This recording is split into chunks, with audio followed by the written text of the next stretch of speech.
As the integration becomes higher and higher, the power densities inside our devices continue to grow.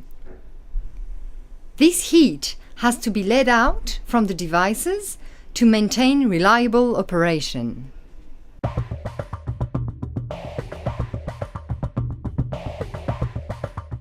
The thermal interface materials play a significant role in the heat conduction path. More than half of the total thermal resistance of the thermal assembly may depend on them. They act as thermal bottlenecks of the heat flow path from the semiconductor to the external cooling assemblies. Team 1 type materials conduct the heat from the silicon chip to the package base, and Team 2 materials allow proper thermal contact between the package and a cold plate. Thermal interface materials consist of thermally good conductive microfillers.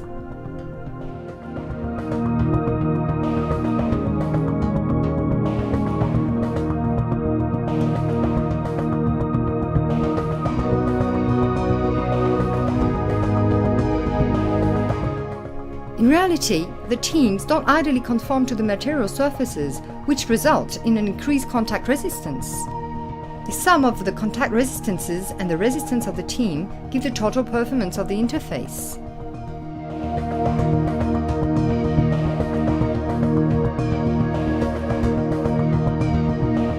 In order to reduce the thermal resistance of the team materials, the partners of the nanopack consortium applied the latest advances of the nanotechnology.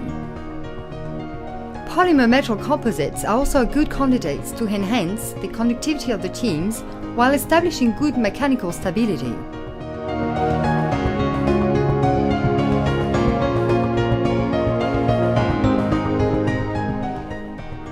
In ideal conditions, they fill up the voids and surface inequalities between the two contacting materials, and the microfillers squeeze to each other to allow the heat to easily pass through the interface, eliminating the thermal bottlenecks.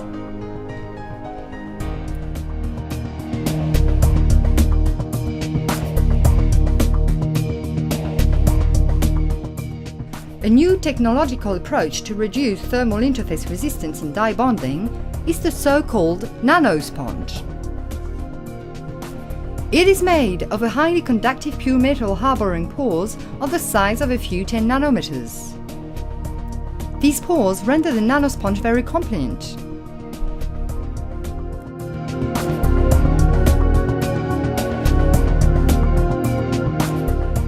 Carbon nanotubes have been shown to possess intrinsically extremely good thermal performances, such as a thermal conductivity as large as 3000 watt per meter Kelvin in some cases.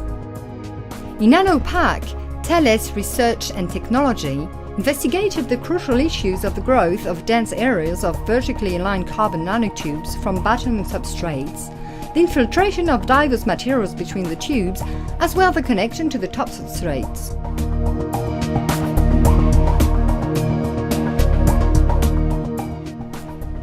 At the contact between nano or micro particles, the heat carriers, usually phonons or electrons, can indeed be reflected due to bad nanometer scale adhesion or simply to the mismatch in acoustic or electronic properties.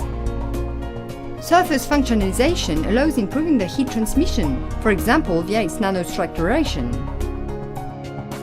To describe the heat transmission at the surfaces, the physics of thermal transport phenomena is required.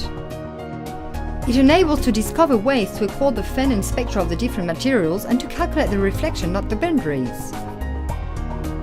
Due to the difficulty in analyzing the complex thermal interface materials, a set of different techniques has to be used and especially developed.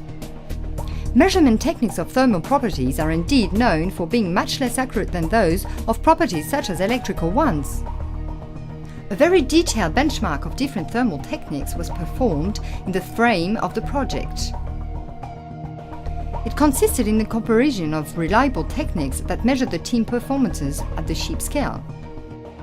In situ measurements were performed on large ranges of surfaces, silicon, copper, silver, and lots of other ones, and thicknesses. In some cases, the interface thickness is below 10 micrometers.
Major achievements of nanopack are development of high-performance teams and process, development of CNT bumps for microflip T, development of accurate team characterization tools, modeling and simulations, and application to demonstrators for several industries.